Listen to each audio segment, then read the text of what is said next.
My name is Greg Krieger, and I'm the curator of exhibits at the Wisconsin Veterans Museum. Part of my job at the museum is to ensure that our displays and exhibits look as good as they possibly can. Luckily, with modern technology, we have several ways in which we can perform that task. Today, instead of changing out a light bulb within one of the museum displays, I'm going to change out a light bulb within my own home. And this offers me a great opportunity to talk about one of the greatest innovations in light bulb technology, the LED bulb. LED stands for light emitting diode.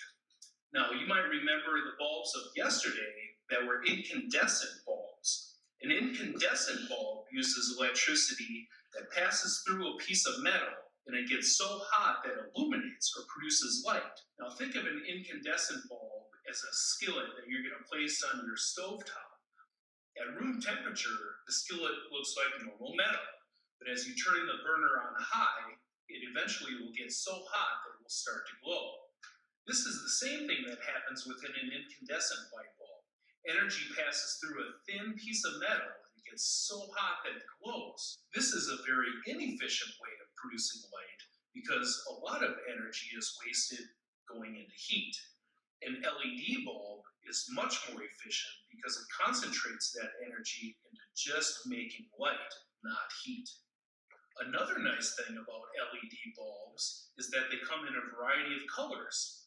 For instance, you might find descriptors such as warm or soft light or daylight.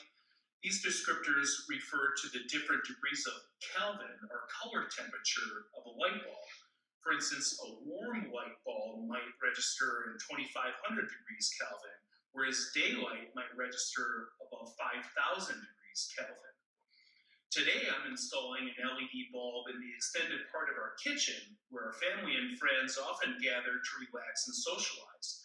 Therefore, I wanted a nice mellow light to promote relaxation, so I'm using an LED bulb that is approximately 2000 degrees Kelvin. In the part of the kitchen where we prepare food, we use a whiter or cooler light, which has a higher CRI or color rendering index. This makes it easier to differentiate colors, such as the color between my thumb and the carrot that I'm supposed to be cutting.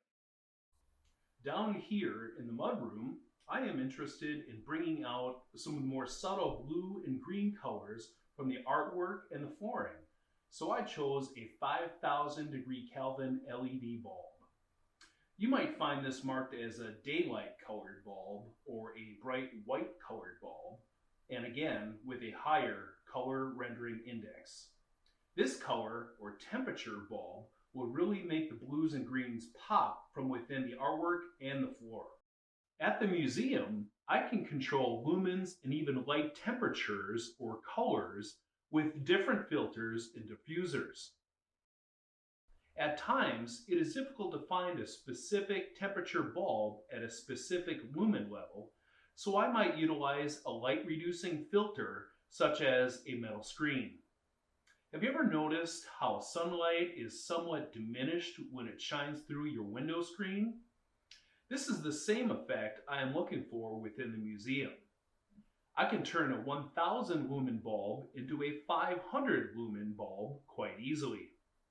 Similarly, I sometimes use transparent, colored plastic overlays within our lamps. Just as sunlight changes colors as it shines through a stained glass window, I can change the tone of a lamp by placing different colored overlays in front of it. This is easily noticed within our 20th century gallery. The next time you visit, compare the light tones between the Battle of the Bulge diorama with the Buna diorama. Both areas are lit with the same lamps, but with different colored filters in place to give different effects. The last thing that I wanted to share with you today is if you do install one of these new LED light bulbs, it's a good idea to apply a thin strip of bulb grease to the metal socket part of the bulb. And this is because these bulbs are so efficient, they're going to last a lot longer than yesterday's incandescent bulbs, so that they might corrode the metal base from the glass body might actually separate, and you're going to be left with this metal base stuck up in the light socket, which is not a good thing and not fun to remove. So again, apply a thin strip of bulb grease to that screw-in section there, and you'll be able to get that bulb out in a year, 2 years, even 5 years. If you have any questions, please visit our website and email me. I'm more than happy to entertain any questions you might have.